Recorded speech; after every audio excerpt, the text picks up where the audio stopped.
Back with you on the Gallows Show on Super Talk Mississippi. Thanks for being with us on this Tuesday morning as we broadcast live on the campus of the University of Southern Mississippi, talking children's advocacy today. Children's Advocacy Centers of Mississippi, and specifically the CAST program that kind of has its deepest roots here on the Southern Miss campus and has expanded to campuses across the state of Mississippi.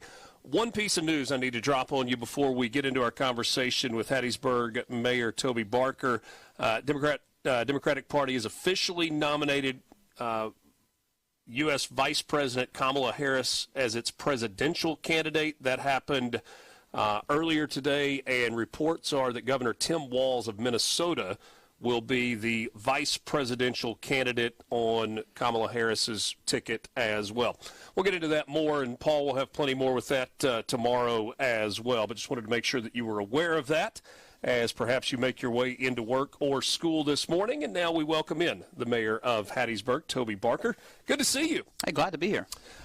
Busy time of the year, but an exciting time of the year with school getting back. Whether you're talking about public schools or colleges, universities, there's a lot of that happening here in Hattiesburg and kind of across the Pine Belt. It really is, and we are lucky enough where we have several districts that touch our city limits. And so Forest and Lamar County went back a couple weeks ago. Hattiesburg Public Schools started Friday. Today Sacred Heart starts. PCS starts Thursday, and then Southern Miss has their move-in day next week, and then William Carey right after that. So it's an exciting time to see all the students back, and for those of us who have kids in elementary school, it's good to see them out of the house. Yeah, well, we were talking about that a second ago, like juggling drop-off times, and is everybody where they're supposed to be when they're supposed to be there. And with me out of town this morning, my wife took on the heavy load of getting everybody where they were supposed to be. So.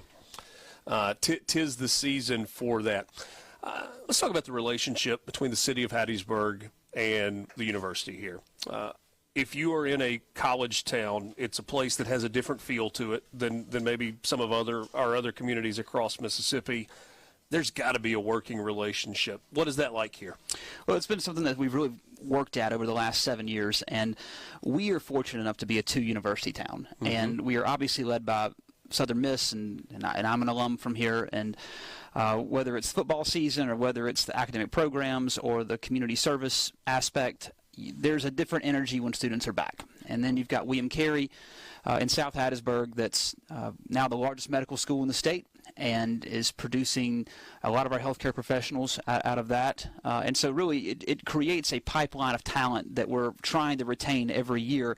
But every year we've got a few thousand new citizens who come to be Hattiesburgers, and it really does make a difference when they arrive back on campus. And that's a DO program at William Carey, That's right? correct. It's incredible to see the growth in that particular degree program within medicine.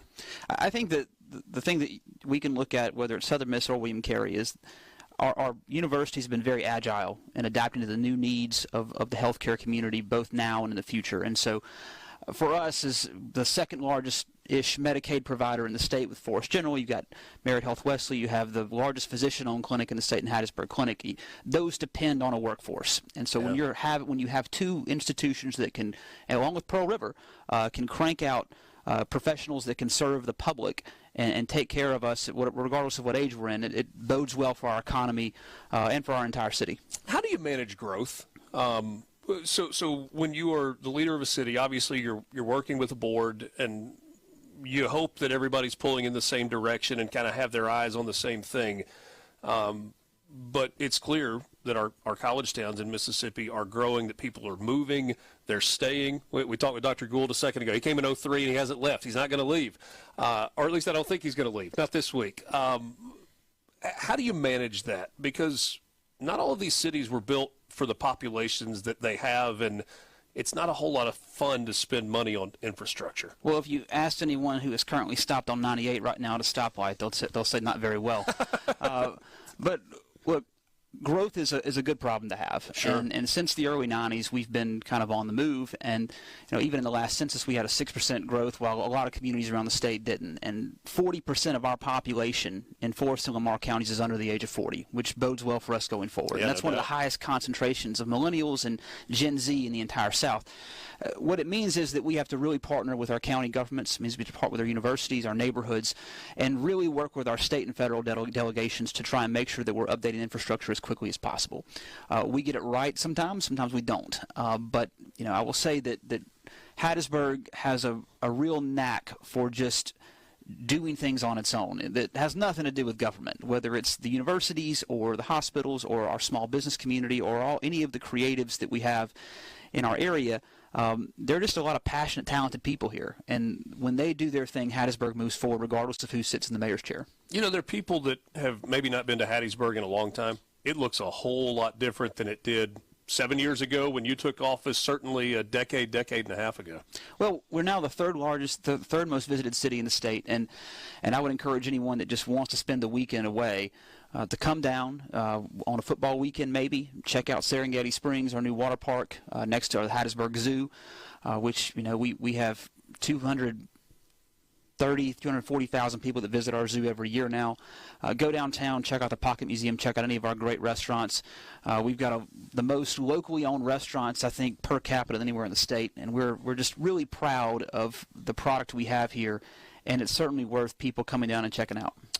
What's on the horizon for you? So in terms of a big picture vision going forward, what is immediate, maybe micro, macro, if you want to look at it that way, in terms of what's an immediate priority and from a vision standpoint, what's on the horizon? Yeah, our vision is to be the premier city in the Gulf South. All the places that we look around and we lose talent to, New Orleans, Baton Rouge, Mobile, some along the Panhandle, we want to be that destination for young talent in the region.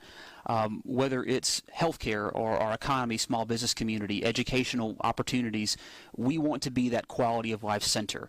And we can look around throughout the South and other places, and I'll mainly point to Greenville, South Carolina, who was kind of in the same place we were 30 years ago.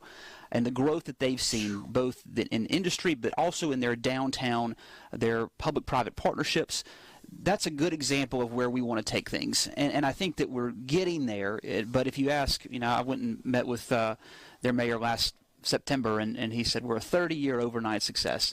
But you start to see those pieces fall into place. I mean, just a few months ago, out of 392 metro areas, we were tied for the lowest unemployment in the country. We look at the growth that we're seeing in all of our sectors, and we're continuing to grow more real estate for industrial growth. And I think all the pieces are there. It's just a matter of, can we keep everyone on the same page? Can we create valuable partnerships? And I think there's no limit to where we can go. Greenville, in some ways, is almost like a micro Nashville. Yes. I mean, you look at Nashville, and obviously, I was there this weekend, and it's incredible with the growth and the traffic and everything that goes with it. But Greenville's a real success story. Really are, and we were in the mayor's office, and he took us to the window, and there were blocks and blocks of these new high-rise condos, apartments. He says none of this was here when I took office, and so but again, over the course of 3 decades, you get one domino to fall. And we've seen that in our own downtown. Just last week, we opened the Comp building. It was a redo of a over 100-year-old building. But it really is the idea of creating those partnerships. I mean, and Greenville's only a city of 75,000 people, which is sort of where I think that we can go over the next few decades. Greenville's only 75,000 people. In its actual corporate limits, that's right. Yeah. So when you go metro area, it gets a whole lot bigger. A whole lot bigger. Now, Greenville had some big things fall, an automobile manufacturer, several other bigger industries, but I think that you can look at any state and find sort of examples of what we should all aim for. And if you do metro for Hattiesburg also, so Hattiesburg proper is one thing, but when you talk about the Pine Belt region, or you just want to go surrounding communities, you're over 150,000. It mushrooms in a hurry. That's right. You're over 150,000 in the 2-county area. And, we're looking now at, where people come to shop here. And if you look just within a 60-mile radius of Hattiesburg, you're talking over 500,000 people here that come in, and so it's a really it's a great problem to have. But of course we that presents a lot of challenges. Certainly does. Visiting with Toby Barker, the mayor here in Hattiesburg. Bring it back to the reason that we're here today. Children's Advocacy Centers of Mississippi, the CAST program within Southern Miss. We talked about the relationship between the city and the university, but with this particular issue, child abuse and recognizing early signs, I've always said this is something we would prefer not to talk about, but we have to talk about, and it is an issue regardless of where you live. Well, humanity is messy, and there are problems in every community. And I remember just being in the legislature and working with the Child Advocacy Centers, and we established one of their revenue streams, and now our police department really leans on our local Child Advocacy Center when we have some really tough cases, and they are an invaluable place to take care of those kids that are most vulnerable, as well as trying to move the wheels of justice along. Mayor of Hattiesburg, Toby Barker, thanks so much for coming by. Yeah, glad to be here. Great to see you. Toby Barker joining us on the Gallows Show on Super Talk Mississippi. We've got a timeout, about half an hour left with you, including a conversation with Dee Dee Ellis, who is Executive Director of Kids Hub, the Child Advocacy Center here in Hattiesburg. That's coming up before we finish up with you today. But first, we'll take a timeout. It's the Gallows Show on Super Talk Mississippi, on the road in Hattiesburg.